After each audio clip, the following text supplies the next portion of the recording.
સિંહની પ્રામાણિક ટીમમાં કેટલાક લુચ્ચા શિયાળો પણ ભરાઈ ગયા છે, જે ઉદય જેવા છે, જે ટીમને અંદરો-અંદર પોકળ કરી રહ્યા છે. ગરજ્યા એવા વરસ્યા નહીં સ્ટેટ મોનિટરિંગ સેલના વડા. એસએમસીના પીએસઆઈની અંતિમ યાત્રામાં આખી ટીમ સાથે જોડાયેલા એસએમસીના વડાને અત્યંત શોખમય અને ગુસ્સાવા લાલચોળ ચહેરે જોઈ શકાય એવું લાગ્યું હતું કે હવે તો ગુજરાતમાં ભારતીય બનાવટના દારૂનો જથ્થો ઘુસાડનારાઓનું આવી બનશે.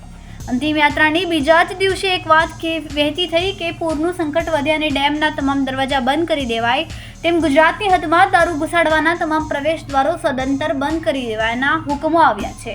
આ સમાચાર વાયુ વેગે વહેતા થયા અને ગુજરાતની તમામ બોર્ડરો ટપોટપ બંધ થઈ ગઈ અને ક્યાંક એસએમસીના વડાના ઝપેટમાં આવી જઈએ એવા ડરે સ્થાનિક પોલીસે પેટ્રોલિંગ સહિત વાહન ચેકિંગો વધારી અને ગુજરાતના આખા વહીવટદારો દોડતા થયા.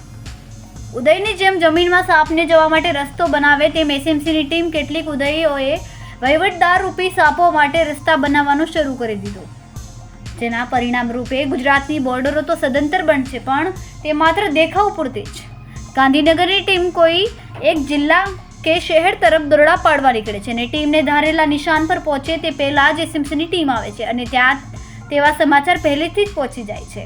એસએમસીના વડાના ગુપ્ત ચક્રવ્યૂહને ભેદી ગુપ્ત માહિતી બહાર વહેતી કરનાર અર્જુન કોણ? સિંહની ટીમમાં લુચ્ચા શિયાળ કોણ?